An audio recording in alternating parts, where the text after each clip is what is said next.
East Gwillimbury remains to be one of the hottest markets around as compared to surrounding markets, Newmarket, Aurora. So we're going to chat about what happened in the most current month we have in the Toronto Real Estate Board stats, which is September 21.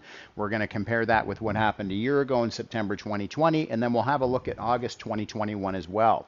So in terms of the numbers, so the N stands for new listings that came to market. The S is sales that happened through the month, and the A is active listings. Active listings essentially are what carried over into the next month, what didn't sell. So new listings coming to market in September 2020 was 130. 74 was the number of sales that happened through the month. Now that is across all home types, so that's condos, semis, towns, links, detached, everything. Active listings, which carried over into October 2020, was 123. So if we have a peek at this through August 21, and this is, what you've been hearing and seeing in the media, that, we've had the least amount of homes on the market in, I think the quote I read was around 10 years. And, certainly you're seeing that in these numbers where you're virtually half, a year later, you're virtually in August 21, you're virtually half the amount of listings that came to market, 61 sales. So really at the end of the day, you have, what's that, nine listings that actually didn't sell, right? And then the active listings was 51. And again, you look at that inventory hanging around a year ago, and then you get into August. I mean, like literally, you're about 60% less. New listings coming to market in September was 68. 64 sales, so again, even tighter, and 43 active listings that carried over into October. Now, this is a trend that we've actually been seeing for like the last 5 months, where there are less listings coming to market, but the sales are still staying quite strong. And where we're actually seeing it, and I would still argue that we're seeing it here, is without a lot of new listings coming to market, buyers that are super active, like if they have to buy for tax reasons, because they're moving, or whatever the case may be. If there's a timeline, maybe they have a rate with the bank hold, or a rate hold with the bank that they need to transact by a certain date. So what happens is when buyers stay active in the market, they start looking at these active listings, and so that's where you're going to see in this case where it's been keeping the market quite hot, and the inventory, because the inventory level in East Gwillimbury hasn't really climbed at all.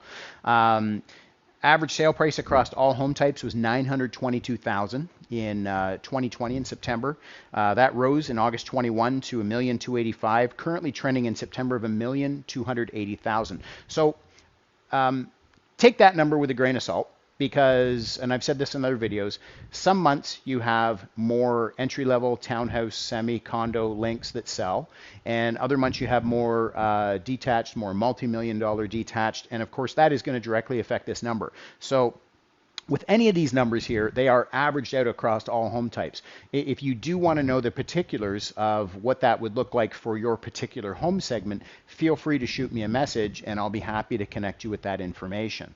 SNLR is known as the sales to new listings ratio, also referred to as the absorption rate.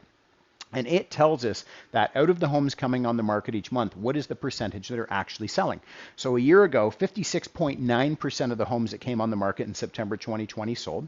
In August 21, 87.1% of the homes that came on the market sold. And in September, that grew to 94.1%.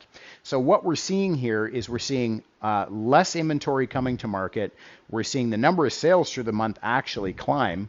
And we're seeing these active listings getting eaten up a little bit. So that's, of course, increasing the absorption rate. Now, if we were in a spot where we were seeing more listings coming to the market and there was less sales through the month, we would see this number decline. So just to give you a sort of a contrast on how that would work. Now, months of inventory remaining tells us that at the current rate of buying, if no other homes came on the market after today, how long would it take to completely deplete the inventory? So a year ago, 1.7 months of inventory, 0.8 months of inventory in August, currently trending at 0.7. So again, going back to this number, less listings coming to market, sales actually have increased, less active listings. We have an increasing absorption rate, and of course that is decreasing the months of inventory. So again, still showing us that the market is extremely busy. Sale price to list price ratio, 100% of ask a year ago, 107.5 in August, currently trending at 110.7. So again, with that 110.7, I would also take that with a grain of salt, because in many cases what we are seeing is homes being priced under market value of what they, the seller's expectation is, or what the expectation of the realtor is it would sell. So this number is being propped up a little bit, but certainly the trend is towards homes selling over asking without question. Days on market to get a home sold, 21 a year ago, 15 in August, and currently trending at 13. And again, when you look at this East Gwillimbury Market, certainly like when you compare the numbers to the adjacent towns, it is extremely, extremely busy. So, for sellers right now, we know this. We know that homes with high definition professional photos and staging sell faster and for more money. That is a statistic that we know from the National Association of Realtors.